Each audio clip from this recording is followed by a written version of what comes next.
FIFA international football match Bangladesh versus Nepal জাতীয় stadium Dhaka থেকে আপনাদের সবাইকে আমন্ত্রণ জানাচ্ছি।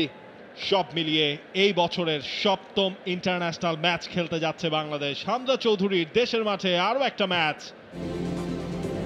আর মাঠে দুই দল প্রবেশ করছে ফিফা ফ্রেন্ডলির জন্য।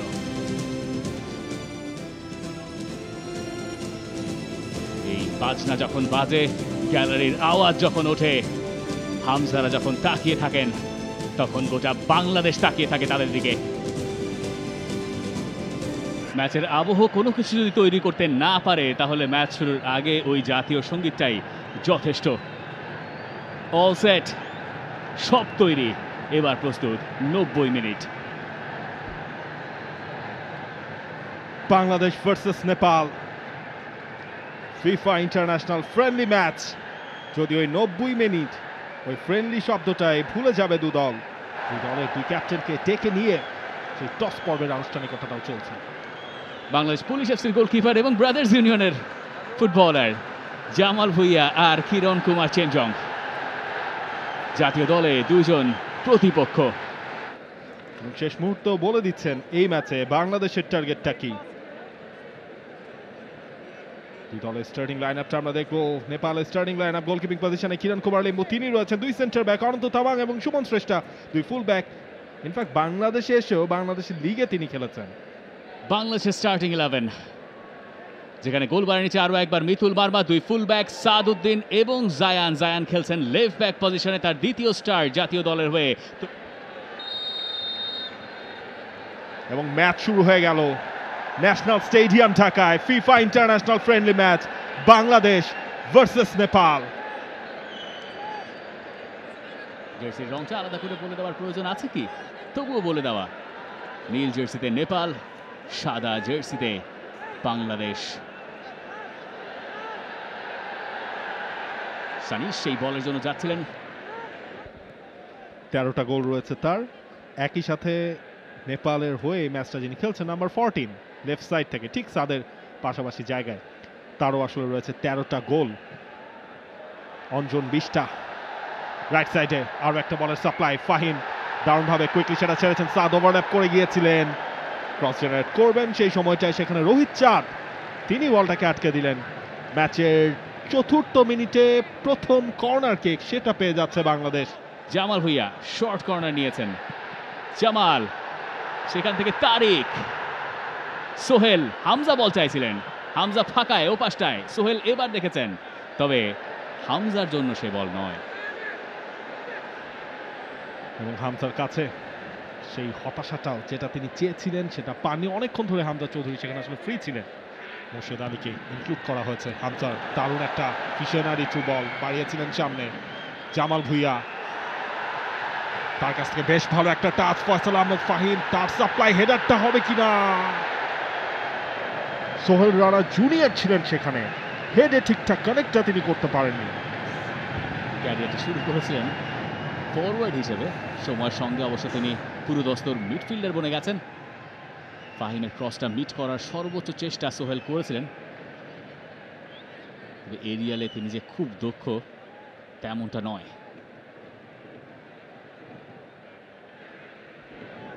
সাদউদ্দিন, টার্গেট তার লং থ্রো, নিয়ার পোস্ট।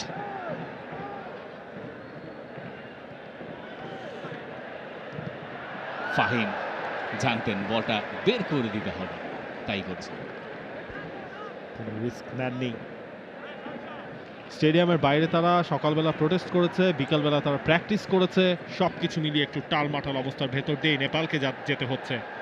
তবে এই ম্যাচের আগে একটা সুখবর এসছে, নেপালে তাদের ফুটবল কর্তৃপক্ষ, সেই আলোচনা পরে আসছে, কারণ বাঁ দিক থেকে বাংলাদেশ আক্রমণে কর্নার কিক।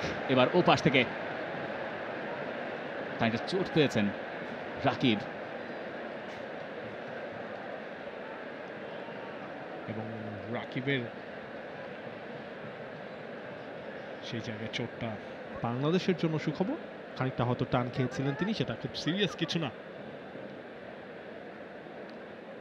ফলশ্রুতিতে বুটের আঘাটা গিয়ে সম্ভবত লেগেছে।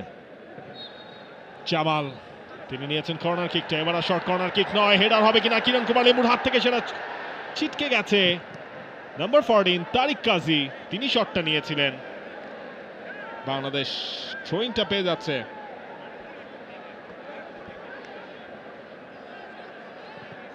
সোহেলের ক্রস এবার, তবে কিরণ কুমার চেনজং তিনি এগিয়ে এসছেন।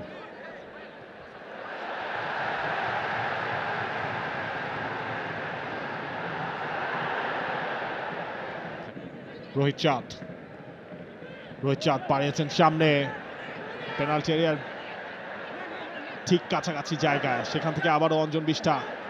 অঞ্জন একজনকে কাটিয়েছেন, সেখানে একটা চ্যালেঞ্জ হয়েছে, কিন্তু রেফারি বলছেন নো ফাউল, নো পেনাল্টি। উল্টো কাউন্টার অ্যাটাকে বাংলাদেশ, জামাল ভুঁইয়া সামনে বাড়িয়েছেন। খানিকক্ষণ আগে তারিক কাজীর যে চ্যালেঞ্জটা, অর্থাৎ আপনি প্রেসারে পড়ে উল্টা পাল্টা পাস দেবেন, দরকার নাই, বল হোল্ডে রাখো, পজিশনটা ধরে রাখো, সেই মেসেজটাই থাকছে হামজা চৌধুরীর। অঞ্জন বিষ্টাকে আরো একটা ফাউল করা হয়েছে, এবার অবশ্য রেফারি ফাউলের কলটা দিয়েছেন এবং অঞ্জন এখন সেই প্রতিবাদটা করে যাচ্ছেন।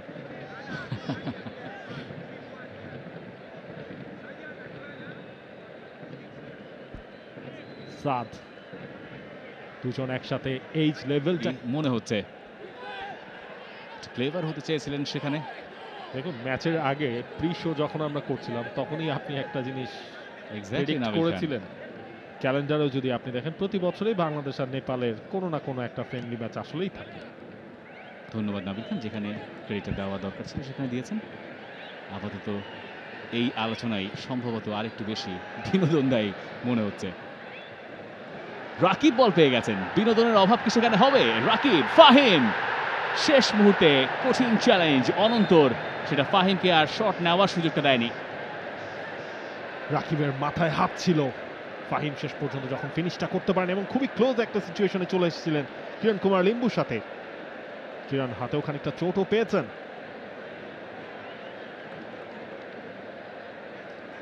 যা হয়েছিল, ফাহিমের লাস্ট টাচটাই আসলে একটু হেভি হয়ে গেছে, তবে ওই জায়গায় অ্যাডভান্স পজিশনেই আসলে চলে গিয়েছিল। অনন্ত বেশ ভালো করেছেন। অনন্ত জানতেন ফিজিক্যালি তিনি এগিয়ে এবং তিনি ওই চ্যালেঞ্জটা ছুড়ে দিয়েছিলেন। ফাহিমের কাছে কখনোই আসলে শুটিং অপরচুনিটিটা তৈরি হয়েছিল বলে মনে হয়নি। ওই ফার্স্ট টাচে দারুণ হতে হতো, তার রেঞ্জে হয়তো আসতে হতো। কিরণ কুমার চেনজং যখন থাকেন গোলবারের নিচে, তখন তাকে টপকে যাওয়া বেশ কঠিন কাজ। শানি শ্রেষ্ঠা, লাকেন, রোহিত চাঁদ, সুমন শ্রেষ্ঠা, আয়ুষ খালানের কাছ থেকে সোহেল রানা সিনিয়র বেশ ভালোভাবে বলটা নিয়েছেন, দিয়েছেন লেফট ফ্ল্যাঙ্কে। রাকিব রয়েছেন সেই জায়গায়, রাকিব ভার্সেস সানিশ, রাকিবের কাট ব্যাক শেষ পর্যন্ত বাইলানের একটু। মানিশ, লাকেন, ফাহিম তাকে বাধা দিচ্ছেন, সাপোর্টও আছে। মানি, সেখান থেকে সুমিত, বাঁ দিকটায় ওভারলোড করা হচ্ছে। রোহিত চাঁদ, চমৎকার পাস, লাকেন ফাঁকায় এবং সেখান থেকে একটা ভালো কাটব্যাক, শুটিং স্পেস এবং সেখান থেকে নেপালের গোল। রোহিত চাঁদ তিনি গোলটা করলেন, ন্যাশনাল টিমের ক্যারিয়ারে যার সেকেন্ড গোল, এবং সেটা এলো ওই বাংলাদেশের কাছ থেকেই। দারুণভাবে বাঁ দিক থেকে আক্রমণটা সানিয়ে, যেখান থেকে আক্রমণ সূচনা হয়েছিল রোহিত চাঁদের একটা পাস থেকে, এবং সেখানে দারুণভাবে কম্বাইন করলেন সুমিতের কাটব্যাক। প্রথম দফায় হয়তো হয়নি, পরের দফায় যখন রোহিত চাঁদ পেলেন, সেখান থেকে মিতুল মার্মাকে আর কোনো সুযোগ না দিয়ে এই স্টেডিয়াম স্তব্ধ করে গোল করল নেপাল। দেখুন সেই জায়গায় সুমিতের সেই কাটব্যাকটা পুরো কিন্তু আপনার পেনাল্টি এরিয়ার বাইরে চলে গিয়েছিল, এবং রোহিত চাঁদ অনেকটা নিচ থেকে এসে যখন দেখেছেন তাকে ক্লোজ ডাউন করার আসলে ওই জোনটায় কেউ নাই। যখন আপনি মিডফিল্ড থেকে সেকেন্ড ম্যান, ইনফ্যাক্ট আরও পরে যেই রানগুলো নেবেন, তখন ওখান থেকে ডিফেন্ড করা বেশ মুশকিল কাজ, এবং নেপাল বাংলাদেশকে চমকেই দিল। নেপাল আরও একবার এগিয়ে গেল, চমৎকার ফিনিশিং, ব্রিলিয়েন্ট। রোহিত চাঁদ বাংলাদেশের কাছ থেকে এবার রেসপন্স খুঁজতে চাইবেন সমর্থকেরা। ফাহিমের শট, এবার যদি এই খেলা প্রাণ ফিরে পায়। এবং তার যে আসলে এক্সপেরিয়েন্সের একটা দাম আছে, সেই জিনিসটা তিনি এই ম্যাচটাতে আসলে বুঝিয়ে দিয়েছেন। শেষ মুহূর্তে সেটা রাকিব ছিলেন সম্ভবত, তিনি যে দৌড়ে গেলেন সেটাই মাথায় লেগেছে কিরণ কুমারের। Too late. না চাইলেও আসলে আপনার সামনে চলেই এসেছে যে ম্যাচ যখন আপনি পিছিয়ে থাকবেন সেখান থেকে কিভাবে ম্যাচ সিচুয়েশন ধরে আপনি কামব্যাকটা করতে পারবেন। অবশ্য পিছিয়ে থাকা ম্যাচে বাংলাদেশ লিডে এসে সমতা এসে সেখান থেকে আবার বাংলাদেশ পিছিয়েও পড়তে পারে, সেটাও আমরা দেখেছি। সেটাও বেশি দিন আসলে হয় না। একটা ফুটবল ম্যাচে সম্ভাব্য যত ধরনের ঘটনা ঘটতে পারে তার সবকিছু আপনি বলে দিয়েছেন। সাইড বেঞ্চে প্রবল চাপে হাভিয়ের কাবরেরা। আজকের ম্যাচে তার যে একাদশ, সেখানে তিনি খুব বেশি এক্সপেরিমেন্ট করতে যাননি।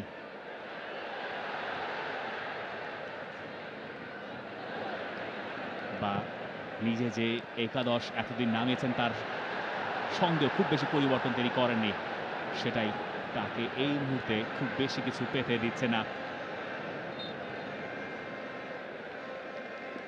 বাঁশি বেজেছে।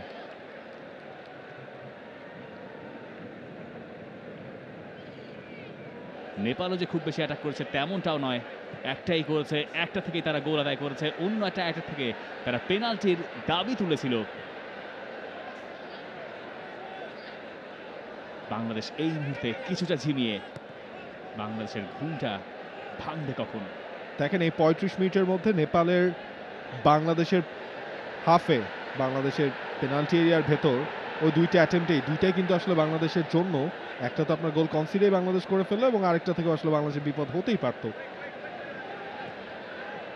বাংলাদেশ যে পরিমাণ পাস খেলেছে তার অর্ধেকটাও সম্ভবত নেপাল খেলেনি, কিন্তু তারপরও স্কোর লাইনের প্রভাবটা দেখুন। ফাহিম এবার জবাব দেওয়ার সুযোগ পাচ্ছেন, কিন্তু সেই কিরণ কুমার চেনজং যখন দাঁড়িয়ে যান প্রাচীর হয়ে, তখন সেটা টপকে যাওয়া বেশ কঠিন।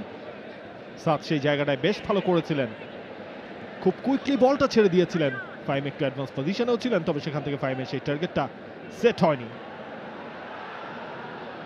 জামাল, সাদের সাপ্লাই, রাকিবের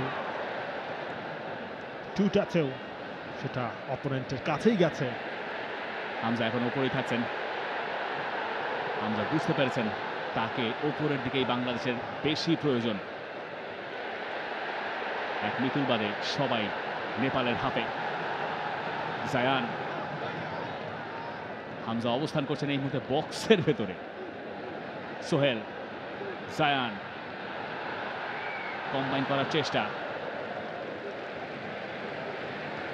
দেখুন খানিকক্ষণ আগে সেই অ্যাটেম্পটা, এবং অনন্ত তামাং কিন্তু এই জায়গায় বেশ ভালো করছেন। দুইবারই ফয়সাল আহমেদ ফাহিমকে তিনি যেভাবে আটকেছেন। অনন্ত তামাংয়ের দারুণ ব্লক। প্রথম দেখায় অবশ্য না। ফার্স্ট লেয়ারে ওদের ফরওয়ার্ডরা, এরপর তাদের দুই মিডফিল্ডার এবং লাস্টে তাদের চারজন ডিফেন্ডার। এবার কিন্তু বাংলাদেশ পাবে কিনা, দুজন মিলে প্রেসটা করছিলেন হামজা এবং রাকিব। জামাল ভুইয়া তার কন্ট্রোলেই শুটিং স্পেস খুঁজছেন, জায়গা খুঁজছেন, লাস্টে আবারও নিচে দিতে তিনি বাধ্য হয়েছেন তপু বর্মন। এবার কিন্তু একটা ভুল পাস, সেখান থেকে বিপদ হয় কিনা। তপুর একটা স্লাইডিং, সেটা অন্তত অন্য প্লেয়ারদেরকে নিচে নামতে সাহায্য করেছে। রেফারির বাঁশিটাই পড়ে গেছে। রেফারি সেখানে হলুদ কার্ড নিয়ে দৌড়ে যাচ্ছিলেন, হলুদ কার্ডটা পথিমধ্যে পড়ে গেছে, কিন্তু সেটা আবার তুলে নিয়ে তিনি দেখিয়ে দিলেন ম্যাচের প্রথম ইয়েলো কার্ডটা। আয়ুষ, তিনি দেখেছেন ইয়েলো কার্ডটা। আয়ুষ গালান,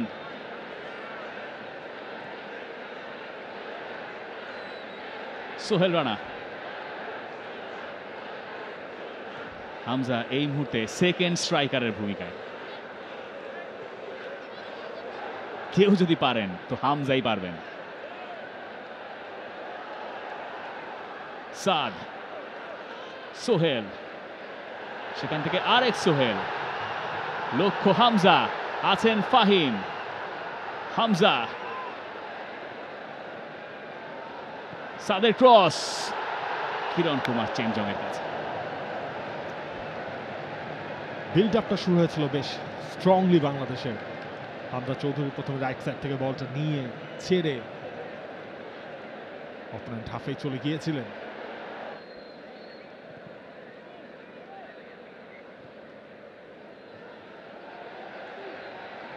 রাকিব,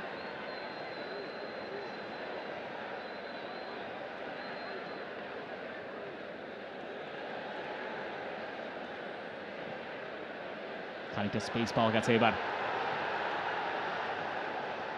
রাকিব থেকে সোহেল, রাকিব বক্সের ভেতরে জামাল, ক্রস হয়েছে ফাহিমের জন্য, ফাহিমের হেডার। জামাল ওপাশে ফার পোস্টে চাইছিলেন, একেবারে ফাঁকায় ছিলেন জামাল ভুঁইয়া। ফয়সাল আহমেদ ফাহিম তিনি সেই গোলকিপার কিরণ কুমার বরাবর যদি টার্গেটটা না করে জামাল ভুঁইয়াকে দিতেন,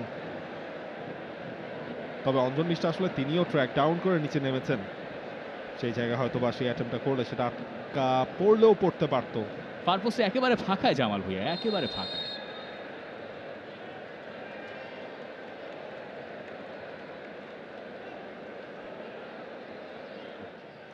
এখন দেখার বিষয় যে সেকেন্ড হাফের শুরুতে কি ধরনের পরিবর্তন হাভিয়ার কাবরেরা করেন বা আদৌ করেন কিনা।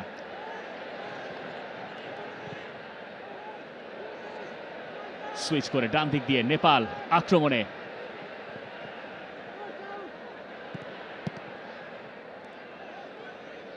এই মুহূর্তে শুনশান নীরব স্টেডিয়াম। বাংলাদেশের পায়ে বল গেলেই জাগ্রত আবার। রাকিব খুঁজছেন কাকে দেবেন, নাম্বার 9-এ তিনি স্টার্ট করেছেন, রয়েছেন বাই সোহেল, সায়ান, মিস পাস। আয়ুষ খালান রয়েছেন এই মুহূর্তে, মানিশ ডাঙ্গি, আয়ুষ খালান। নেপালের খুব একটা তাড়াহুড়ো নেই, নিজেদের পজিশনগুলোই হোল্ড করছে তারা। রোহিত চাঁদ, হামজা প্রেসিং দেখুন, প্রেসিং একা একা হামজা দৌড়ে গেলেন, তার সঙ্গে বাকিরা কি যোগ দিলেন। কিরণকে এবার তিনি এতখানি চাপে ফেললেন যেখানে কোনো রকম কোনো কিছু হওয়ার কথা বাংলাদেশের ছিল না, সেটা বাংলাদেশের পক্ষে গেল। আর কেউ যদি প্রেরণা দিতে পারেন সেটা হামজাই দিতে পারেন। চমৎকার ফাহিম, ফাহিমের ক্রস কোথায়, এক পাশ থেকে অন্য পাশে জায়ান একটা দ্বিতীয় সুযোগ পাচ্ছেন বাংলাদেশের হয়ে। তপু লাফিয়ে উঠছেন, গেছে বাইরে। বেশ ভালো একটা অ্যাটাকিং অ্যাপ্রোচ ছিল হামজার কাছ থেকে। 3 মিনিট সময় প্রায় শেষ দিকে, এবং রেফরিও তার ঘড়ির দিকে দেখছেন এবং বললেন সময় আর নাই। বাংলাদেশ যখন বিরতিতে যাচ্ছে, রাজ্যের হতাশা বাংলাদেশের উপরে ভর করেছে। রোহিত চাঁদের গোলে বাংলাদেশ আছে পিছিয়ে এই ফিফা ফ্রেন্ডলি ম্যাচে। সেকেন্ড হাফ আসলেই কি নাটক জমা রেখেছে। আপাতত যে নাটক ফার্স্ট হাফে আপনি দেখেছেন, সেটা দেখার জন্য হয়তো আপনি বসেননি টেলিভিশন সেটের সামনে। গ্যালারি ভর্তি দর্শক, টিভি স্ক্রিন, ওটিটি প্ল্যাটফর্মের সামনে যারা রয়েছেন তারা সবাই দেখতে চাইছেন বাংলাদেশ ম্যাচটা কন্ট্রোল করুক। বাংলাদেশ ইন্ডিয়া ম্যাচের আগে প্রস্তুতিটা ভালোভাবে নেই, এবং দেখুন Hamza he is not happy. তারপরও দর্শকদের যে উৎসাহ, প্রেরণা, তাদের প্রতি সেই কৃতজ্ঞতাটা হামজা চৌধুরী তিনি জানাচ্ছেন। FIFA international friendly match, half time score line Bangladesh 0 Nepal 1। ম্যাচের 29 মিনিটে রোহিত চাঁদ পেনাল্টি এরিয়ার বাইরে থেকে তার সেই পাওয়ার শট বিঁধেছে বাংলাদেশের জালে। সবাইকে আবারও আমন্ত্রণ FIFA international friendly match Bangladesh versus Nepal. 29 মিনিটে রোহিত চাঁদের গোল বাংলাদেশকে পিছিয়ে রেখেছে এখন পর্যন্ত এই ম্যাচে। এতক্ষণ তারা হামজাকে সামলেছে, এবার হামজার পাশাপাশি সামলাতে হবে সমিত সোমকেও। ন্যাশনাল টিমের হয়ে 4th ম্যাচ সমিত সোমের। অক্টোবর উইন্ডোতে খেলেছেন 2টা ম্যাচ, জুন উইন্ডোতে সিঙ্গাপুরের সাথে ম্যাচ, এবং আজকে নেপাল। এবং সমিত সোমের এখনো কিন্তু দেখুন, হামজা চৌধুরীর কিন্তু বাংলাদেশের জার্সিতে জয় পাওয়া হয়েছে ভুটানের এগেইনস্টে, কিন্তু সমিত সোম এখনো কিন্তু সেই জয়ের স্বাদটা তিনি পাননি। সমিতের ফার্স্ট টাচ সেটাই পারফেক্ট, লেফট ফ্ল্যাঙ্কে ফয়সাল আহমেদ ফাহিম। ফয়সাল আহমেদ ফাহিমের সাপ্লাই রাকিব হেডারের জন্য জাম্প করেছিলেন, হয়নি। জামাল ভুঁইয়া, সেখান থেকে হামজার অ্যাক্রোব্যাটিক অ্যাটেম্প্ট এবং সেখান থেকেই গোল। হামজা চৌধুরী, যার স্বপ্ন ছিল বাংলাদেশকে ম্যাচে ফেরানোর, এবং সেই স্বপ্নেই সত্যি হলো হামজার গোল। পঞ্চম ম্যাচে 3য় গোল হামজার। টেক আ বাউ হামজা চৌধুরী, অদ্ভুত, অবিশ্বাস্য। বাংলাদেশের কি আছে? বাংলাদেশের হামজা আছে। ওভারহেড কিকে জাতীয় স্টেডিয়ামে প্রাণ ফেরালেন বাংলাদেশের Hamza Chowdhury, the one and only.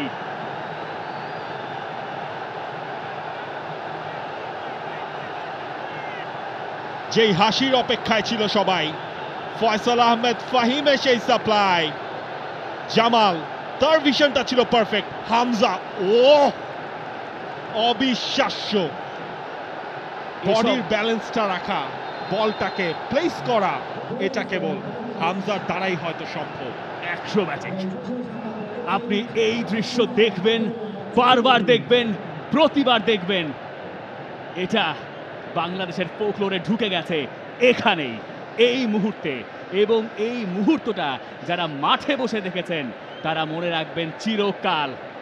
Hamza, you are brilliant. হামজার হুঙ্কার, আর বাংলাদেশ তাতে প্রাণ ফিরে পেল ম্যাচের এমন একটা সময়ে, যে সময় বাংলাদেশ ধুঁকছিল, বাংলাদেশ মরছিল। রাকিবের মাথায় হাত যখন তিনি যাচ্ছেন সেই সেলিব্রেশনটা করতে, একই করলেন হামজা চৌধুরী। এভাবেও গোল দেয়া যায়, সেই গোলটাই দিলেন হামজা চৌধুরী। যেসব গোল আমরা ইউরোপিয়ান ফুটবলে দেখে অভ্যস্ত, সেই কাজটা বাংলাদেশের মাঠে রেপ্লিকেট করলেন সেই হামজা চৌধুরী। আরো একবার ফয়সাল আহমেদ ফাহিম, সেখান থেকে সমিত সোম, সোহেল রানা সিনিয়র, জায়ান, তপু বর্মন, তপু, ফয়সাল আহমেদ ফাহিম, ফাহিমের একটা কাট ব্যাক, কিন্তু এটা ব্লক হলো। এবার পেছন থেকে সে রাকিব চেজ করতে চেয়েছিলেন, এবং একটা পেনাল্টি, ফাউল কল করা হয়েছে। রাকিবকে সেই জায়গায় ফেলে দিয়েছিলেন নাম্বার 3 সুমন শ্রেষ্ঠা। বাংলাদেশ সেটা কতখানি শুদ্ধ। হামজা চৌধুরী বলটা নিজের হাতেই রেখে দিয়েছেন। এক্স্যাক্টলি, পরিষ্কার পেনাল্টি কিক, ক্লেভার। রাকিব সেখানে পেছন থেকে এসেছিলেন, সুমন জানতেন না তার পেছনে কি ঘটছে, এবং সেখানে পরিষ্কার পেনাল্টি কিক। ফার্স্ট টাচ বলে ছিল রাকিবের, এবং রেফারি সেখানে স্পট অন। আর ওই পেনাল্টিটা নিতে যাচ্ছেন কে? জমা রাখলাম টেলিভিশন সমর্থকদের জন্য। নাম্বার 8 আমাদের চৌধুরী সাহেব। সেকেন্ড হাফের 5 মিনিটের মধ্যেই হামজা অলরেডি একটা গোল দিয়েছে, আরেকটা গোল দেয়ার তার প্রান্তে হামজা চৌধুরী, তার শট এবং হামজার গোল, হামজার জোড়া গোল, বাংলাদেশের 2 গোলের লিড। পানেনকা, হামজা চৌধুরী উপভোগ করছেন প্রতিটা মুহূর্ত, এবং বাংলাদেশের এই উদযাপনের কেন্দ্রবিন্দুতে ওই একটাই নাম, হামজা। হামজায় শায়েস্তা নেপাল। হাভিয়ার কাবরেরা তিনি হাসছিলেন, যেটা ফার্স্ট হাফে তার দল করতে পারেনি সেটাই করছে সেকেন্ড হাফে। আপনি গোল দেওয়ার পর হামজার সেই সেলিব্রেশনটা আপনি আরো একবার দেখতে চাইবেন, যখন হামজা পুরো দলকে নিয়ে লিটারালি ড্যান্সের বিটে বিটে নাচছেন। হামজা চৌধুরী, ও হামজা, কি করছেন আপনি? আমরা কি এর জন্য প্রস্তুত? আমি জানি না। অবিশ্বাস্য। যতই দেখছি ততই মুগ্ধ হচ্ছে হামজা চৌধুরী, সাউথ এশিয়ার সেরা গোলকিপার, অন্যতম সেরা গোলকিপার কিরণ কুমার চেনজং, যিনি 100-র উপরে ম্যাচ খেলেছেন, যিনি আইএসএল এ খেলেছেন, যিনি মালদ্বীপিয়ান প্রিমিয়ার লিগ জিতেছেন, যিনি নেপালের লিগ জিতেছেন, সেই কিরণ কুমার লিম্বুকে কোনো রকম কোনো সুযোগ না দিয়ে ওই জায়গায় পানেনকা মারার সাহস যদি কেউ দেখাতে পারেন, একজন ফুটবলারই আছেন, and you know who. Hamza Dewan Chowdhury national টিমের হয়ে হামজার গোল হয়ে গেল 4টা, পঞ্চম ম্যাচ, চতুর্থ গোল। হামজা চৌধুরী যখন সেকেন্ড হাফে মাঠে প্রবেশ করছিলেন, তার মুখের চওড়া হাসিটাই কোনো একটা বার্তা বোধ হয় আমাদেরকে দিয়ে রেখেছিল।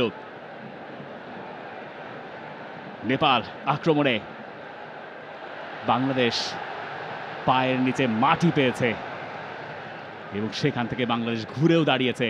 নেপালকে আর বাংলাদেশ সুযোগ দিতে চাইবে কি? 2-1 এগিয়ে রয়েছে বাংলাদেশ, 1 গোলের লিড।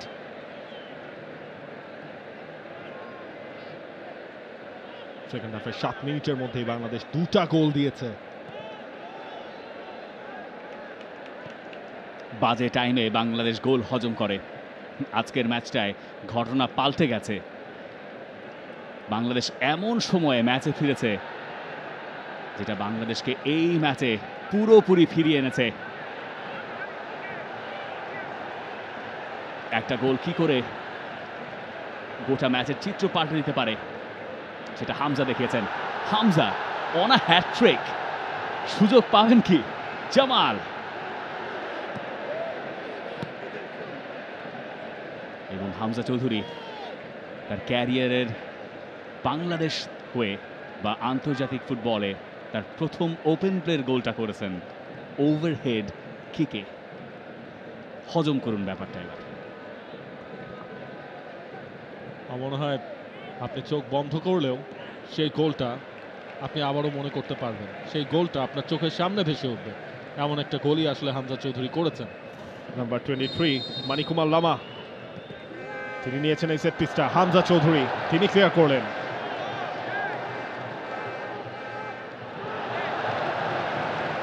তপু বর্মন বলটা পেয়ে যাবে ভেবেছিলেন দীনেশ রঞ্জন, সেই কাজটা তপু করতে দেননি।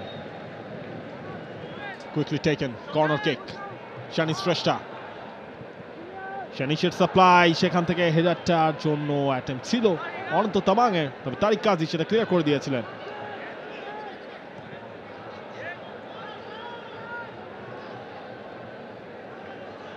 রোহিত চাঁদ,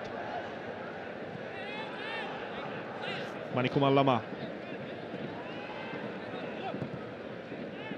সামনে বাড়িয়েছেন দীনেশ রঞ্জন, তার যে অ্যাটেম্প, ও ফ্লাইটে একটু ওলট পালটই হয়ে গিয়েছিল সেটা। আপনি যখন নিরাপদ বোধ করেন সেই মুহূর্তটাই আপনাকে আহত করতে পারে।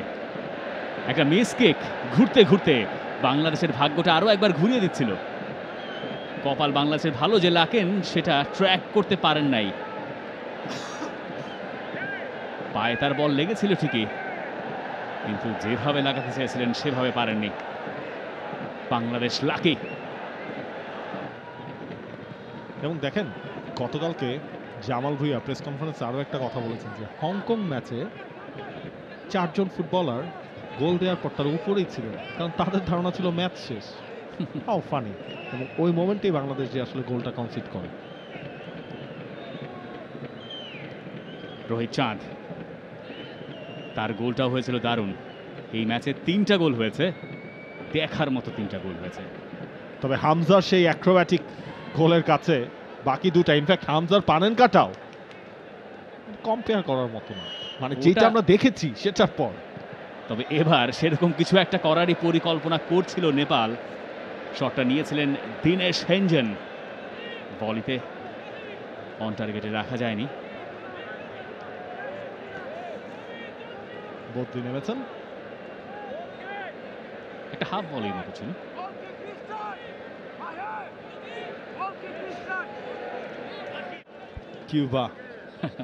কিউবা মিচেল, তাকেও প্রথমবারের মতো হাভিয়ার কাবরেরা তিনি তার দলে ডেকেছেন। এবং সবশেষ যে আপডেটটা আসলে কিউবা ডাগ আউটের ঠিক পাশেই ছিলেন, নামার অপেক্ষায় ছিলেন, কিন্তু তারপর হাভিয়ার কাপড়ের মনে হচ্ছে এই মুহূর্তে নয় এবং কিউবা আবার ফিরে গেছেন সেই ওয়ার্ম আপ পজিশনে। আলামিন, মোর্শেদ, তাজউদ্দিন তাদের সাথে এখন ওয়ার্ম আপটা করছেন।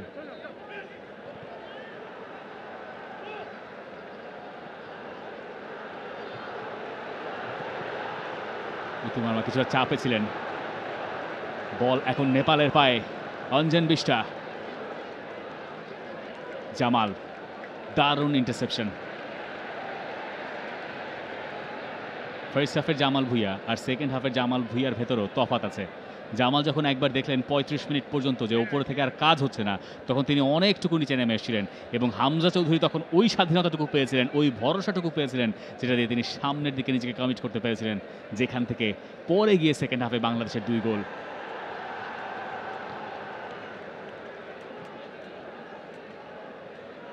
সমিত,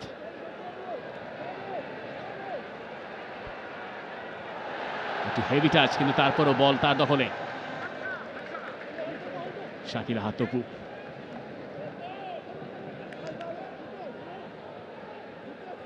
আরেকটা সুযোগ তিনি পাচ্ছেন রাইট সাইড থেকে।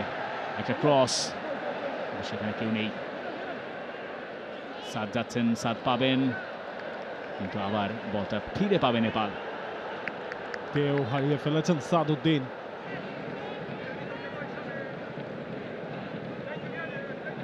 তবে কিউবার মাঠে নামার জন্য বল আরেকবার থামতে হবে। শাকিল আহাদ তপু, হৃদয়, সমিত, চমৎকার। রাইট সাইড থেকে এসছে একটা ক্রস,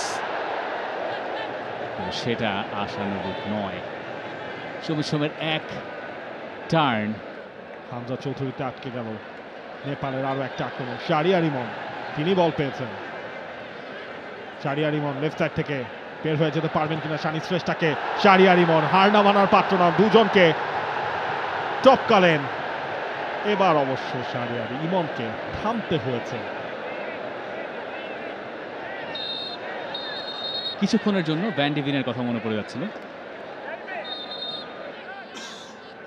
আগামী কয়েকদিন বাংলাদেশের ফুটবল সমর্থকেরা ওই একটা আপডেটই দেখতে চাইবেন যে হামজার কি অবস্থা, হামজা কেমন করছেন।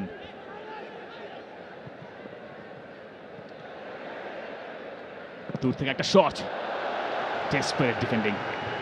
শাকিল আহাদ তপু বেশ ভালো করেছেন ওই জায়গাটায়। কিউবা মিচেলের ফার্স্ট ব্লক, ফার্স্ট টাচও সম্ভবত ওটাই ছিল, ওই ব্লকটা।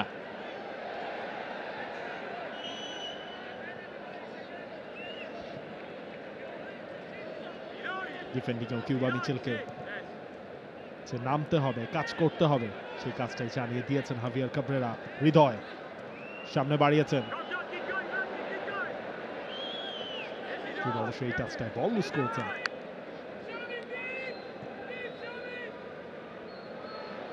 শাকিল আহাদ তপু রাখতে পারেনি।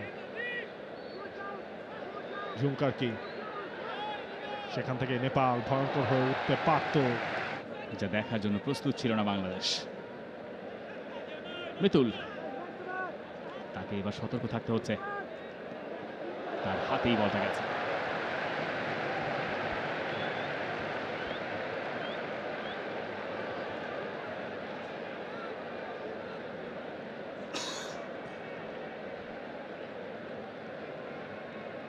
মিতুল মারবার, রুটিন সেভ।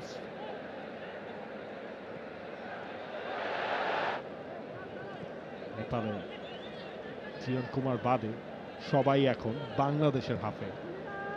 রোহিত চাঁদ খেলছিলেন ডিফেন্সিভ মিডফিল্ডার, দুই সেন্টার ব্যাক যেহেতু উপরে উঠে গেছেন, তিনি সেন্টার ব্যাক পজিশনে ফেরত এসে ওই পজিশনটা হোল্ড করছেন। বাংলাদেশ আর মিনিট 5 দূরত্বে রেগুলেশন টাইমের 5 বছর পর নেপালকে হারিয়ে দেওয়ার একটা সুযোগ বাংলাদেশের সামনে এসছে।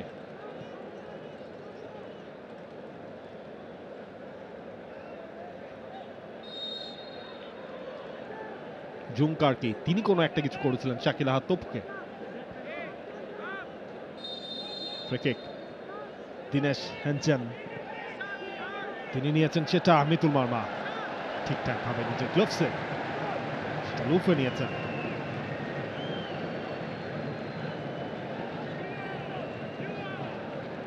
সেকেন্ড হাফে বাংলাদেশের খেলা একটা পজিটিভ অ্যাপ্রোচ ছিল।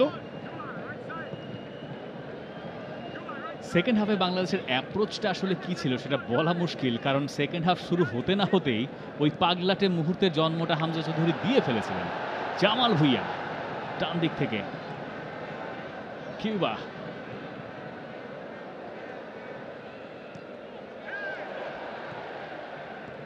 সমিত,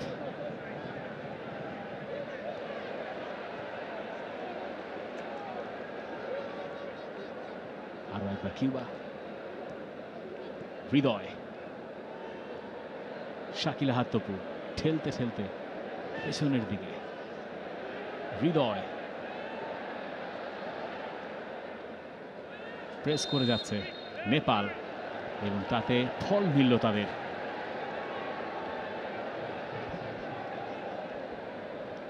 ফ্রি কিক পেয়ে যাচ্ছে নেপাল।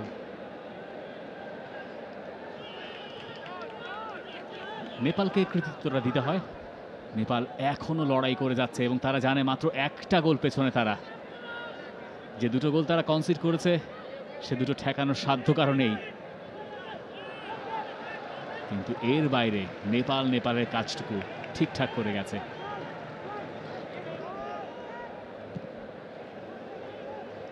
এটাই আসলে এর নাম ফাইটিং স্পিরিট।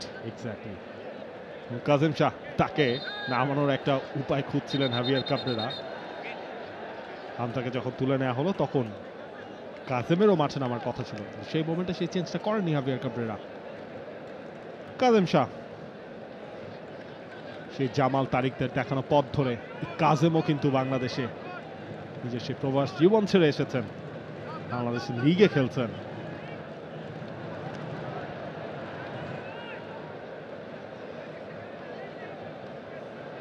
ইনজুরির কারণে শেখ মুরসালিন এই ম্যাচটা খেলতে পারেননি। আর দুটো নতুন ইনজুরি নিয়ে বাংলাদেশ এই ম্যাচটা শেষের পথে। জায়ান এবং হামজা চৌধুরী গুরুত্বপূর্ণ দুই সদস্য।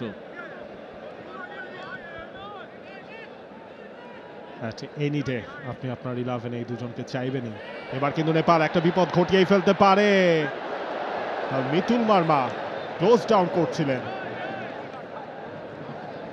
হয়তো। জামাল ভুঁইয়া